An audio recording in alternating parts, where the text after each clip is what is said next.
Carolina Panthers return from their bye week today and get ready to take on the Kansas City Chiefs. Now, with the Panthers back from the bye, we now hear some updates and roster moves and a decision on the starting quarterback, which we'll talk about in just a second. But hey, folks, if you are here and you enjoyed the content, please subscribe. It helps me continue to grow, helps me get recommended, all those fun things, folks. We have like over 4,000 returning watchers, viewers, but only 1,400 of you are subscribed, and I do appreciate the ones that are.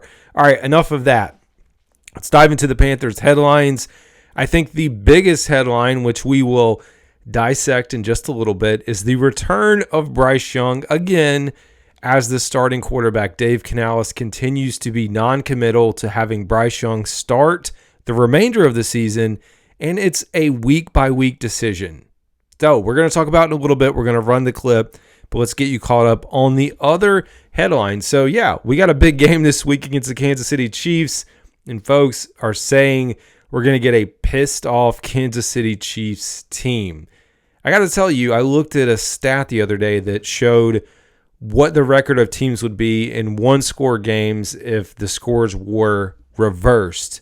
Kansas City has been in a lot of close games this year, and I think it said they would be like 2 or 3 wins, somewhere around there. I don't have it right in front of me, but I think that shows you that, hey, the Panthers have a chance, and Kansas City hasn't played great football. Am I going to predict a Panthers win against the defending champs? No. It's hard for me to pick a team that's about, 10.5-point underdogs right now. It would be a very big upset, but getting you caught up on the roster, Ian Thomas was placed on IR. Folks, if you have not seen the video, I've got a video breaking down the roster for the 2025 season. Ian Thomas is a free agent.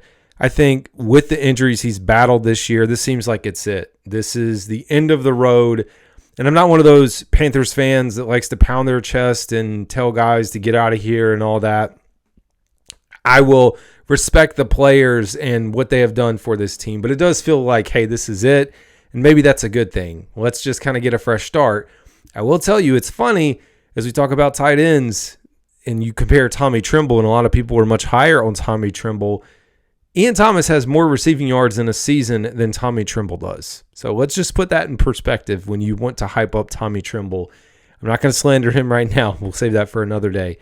And hey, it's 7 games to go in the year. Amari Barno was finally activated coming off of the ACL injury, so it's a 21-day window, just like we've seen with a lot of these other guys, with the potential to return. Now, will we see him? I don't know.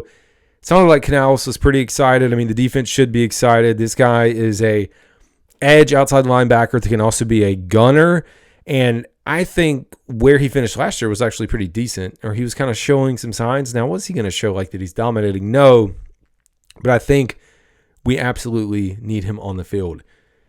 Caleb Farley, remember first round pick, local kid out of North Carolina. He was signed to the active roster. Good signs. We need good defensive back play. I'm not going to overreact to it right now. I feel confident in Mike Jackson, J.C. Horn, Charles Smith-Wade, the guys that we have on the roster. At the moment, even Dane Jackson, whose name really hasn't come up too much so far. But I'm excited for Caleb Farley. You get some special teams experience, some hopefully game experience at some point. So it's good to have him back. The other news is it sounds like Ike Ekwonu is going to be back at left tackle this week. A lot of people probably liked Brady Christensen out there. Brady Christensen is the Swiss Army knife of the offensive line, being able to play anywhere and everywhere. The starting center this week is up for grabs. Dave Canales said he liked what he saw out of Cade Mays the last 2 starts. We know what we saw out of Brady Christensen as well. And Canales admitted that you could think about starting Mays and having Brady Christensen as a backup for potentially someone else who gets hurt along the offensive line. You never want to see that, knock on wood, but that could happen. So we'll see how that plays out.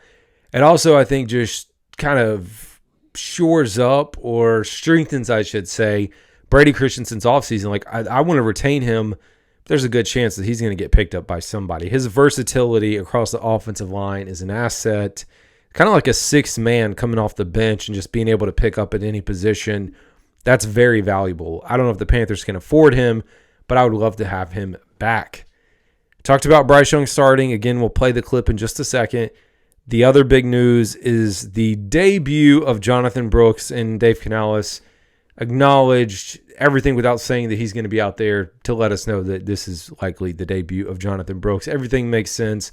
The timing, he had an extra week with the bye. He was a full participant leading up to the Giants game.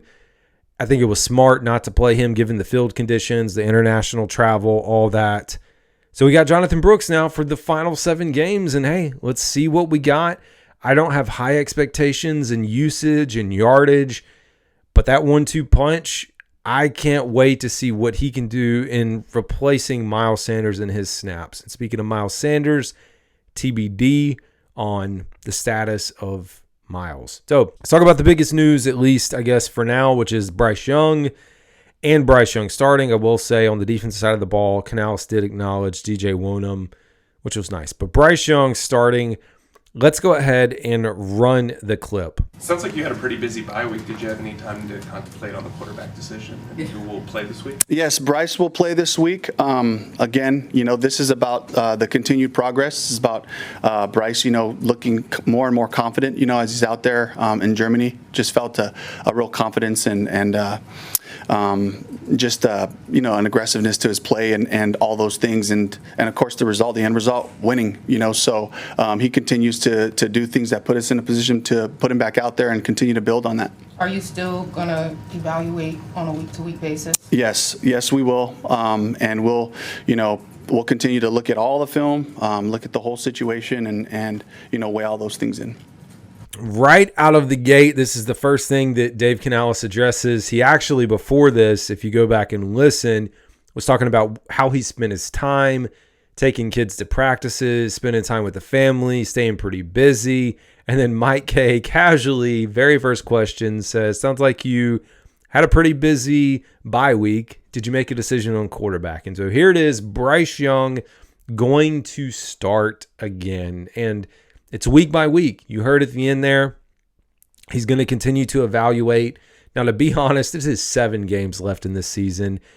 The Panthers are only 2.5 games out of first place in the NFC South, which, given where we started and where we are, I will take that all day. Do I think they can put together a run? You would need a miracle. But hey, we're going to take it game by game. We know the schedule is what it is. It's going to be difficult, but let's see what we can get. When I think about this, and I talked about it with Randy Slack on ESPN Wilmington today, you talk about Bryce Young and Dave Canales and their relationship, and I even heard Dunk on the Man talk about this on WFNZ this morning.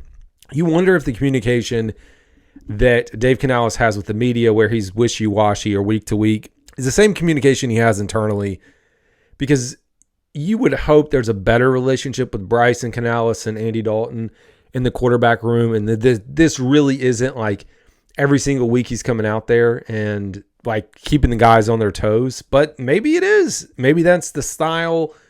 We talked about Bryce Young having everything handed to him, not his fault since he got here. So maybe these are the buttons that need to be pressed to get Bryce Young moving in the right direction.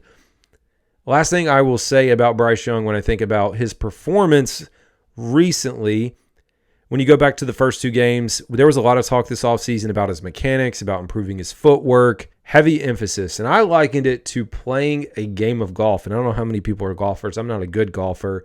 But I know when I like to go out and practice, go to the driving range, I'm working on certain techniques, maybe changing the grip, maybe doing things a little bit differently. And you want to try to continue to practice.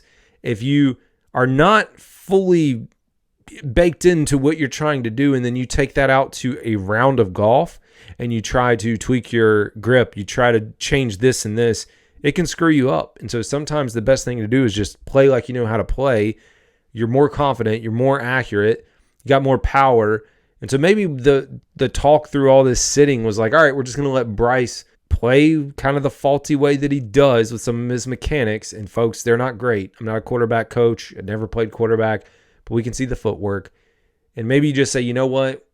Where he is where he is. Let's just let him play football. Let him use his mental game, which is strong, and just try to figure out, hey, we know we got some work to do. Is this an audition for 2025? Yes, because it's either going to be for us or someone else. Bryce is the only quarterback signed right now. And I do think the Panthers should consider another quarterback to bring in competition. Nothing wrong with competition. So there will be plenty more to dissect. But that's going to do it for today's episode. This is Carolina Dad. Y'all have a good one if I could talk.